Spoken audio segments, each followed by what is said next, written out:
What's up, what's up? We're here at Hotel de Mille Collines for one specific reason, and that's to see the live performance of one of Africa's most soulful singers. Goes by the name of Emmanuel Idakula. Did I pronounce that properly? Yes. Emmanuel Bez Idakula. Also known as Bez.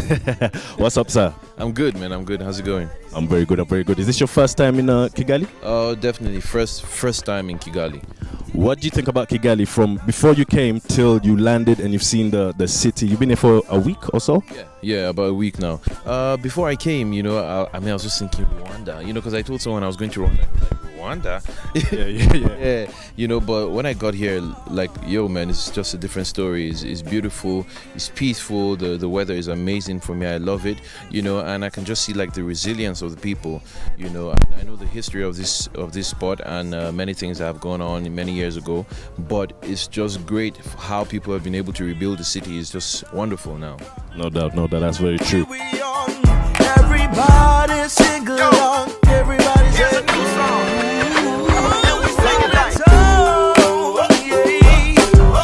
just a stupid song.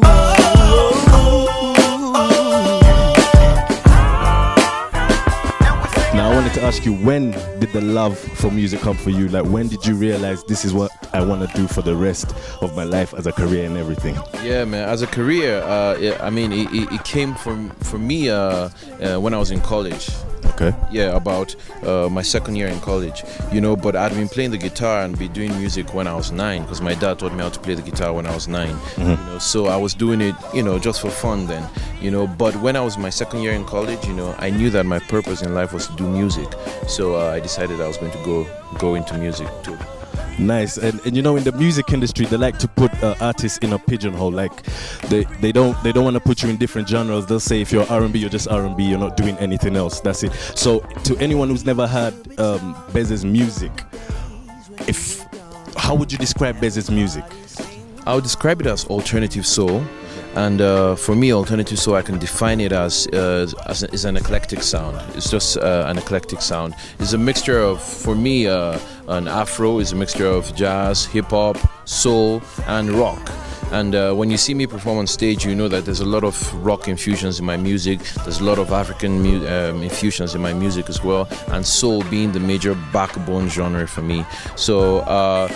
Actually, if you listen to me now, you might not know how it sounds till you listen to the music, but I will describe it as alternative soul. Close your eyes, let me take you on a ride to all the places you know that you want to go. Say the word and I'll make you know we could fly. Growing up, because you said you used to play the guitar a long time ago, what kind of music were you listening to growing up? I was listening to a lot of country music. Country music? Wow. Who specifically? This is a shot. Don Williams, Kenny Rogers, Dolly Parton. Just because those are the songs that my parents listened to, so I listened to them a lot. But eventually, I started listening to more R&B because my sister has influenced me with R&B, and then eventually I started listening to alternative rock.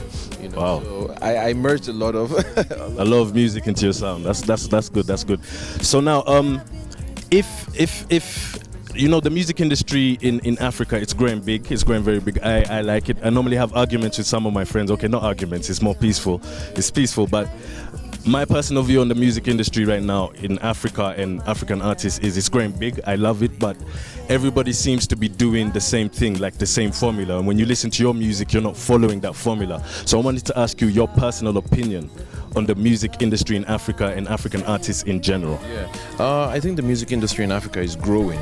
It wasn't like this 5 years ago, and it's definitely growing. About the same sound, it's the same thing in the West. If you listen to crunk music or rap music, it's the same sound going on, and it's just the crowd mentality, what the crowd follows. So there's a heartbeat that comes out and it's a hit, and everybody wants to get that hit, and they don't want to think and create their own music and style, so everybody just jumps into it, and then there's a whole trend before it dies down and comes back again. And that's what I think about it. But for me, I don't really follow that trend just because it's not my style. I could do it, but it's just not me. I won't be comfortable doing it, but I think the African music is growing.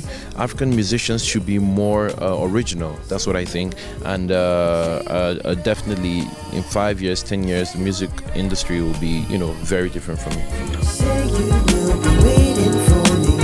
Say you never leave me. Say you will be ready. Say you will be ready. Talking about recording, one of your biggest songs, especially here in East Africa, is the Stupid Song. And I wanted to know how did that come together when you're in the studio with Praise and you came and thought of that process? How did it come together? How did you do that? Okay, so first of all, an artist comes into the studio and tells me that they want to create a stupid song because that's what sells in Nigeria, because it's just stupid songs, just mutter anything, But my producers, once again, started brainstorming, thinking, why don't we do it this way? And the guy goes, no, I'm not interested in that. And then he goes, okay, Bez, what do you think? What do you think about this idea? I'm like, okay, cool. Why don't we bring songs from way back when we were young, and create that whole collage, and bring it together to create a nice piece of work. And he was like, all right, let's go. So he goes into the studio, starts creating the beats, and then thinks, okay, why don't we bring this from here? Why don't we bring this horn from this song? So like it was that brainstorm as well. And then the next day we're thinking, we should put someone on this, on this song, somebody that has the same kind of voice texture. And we're like, why don't we get Praise in the music? So we called Praise. He was on his way out of town, but he ran to the studio, came, recorded his part, and it was done in 2 days.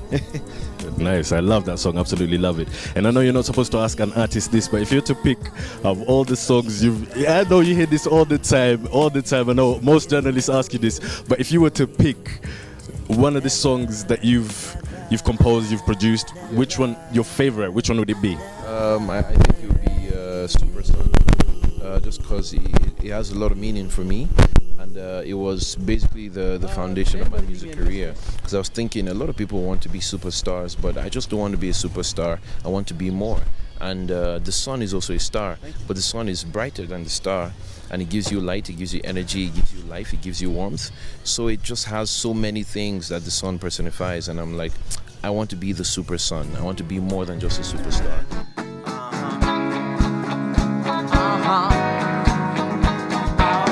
The super sun will be the super sun.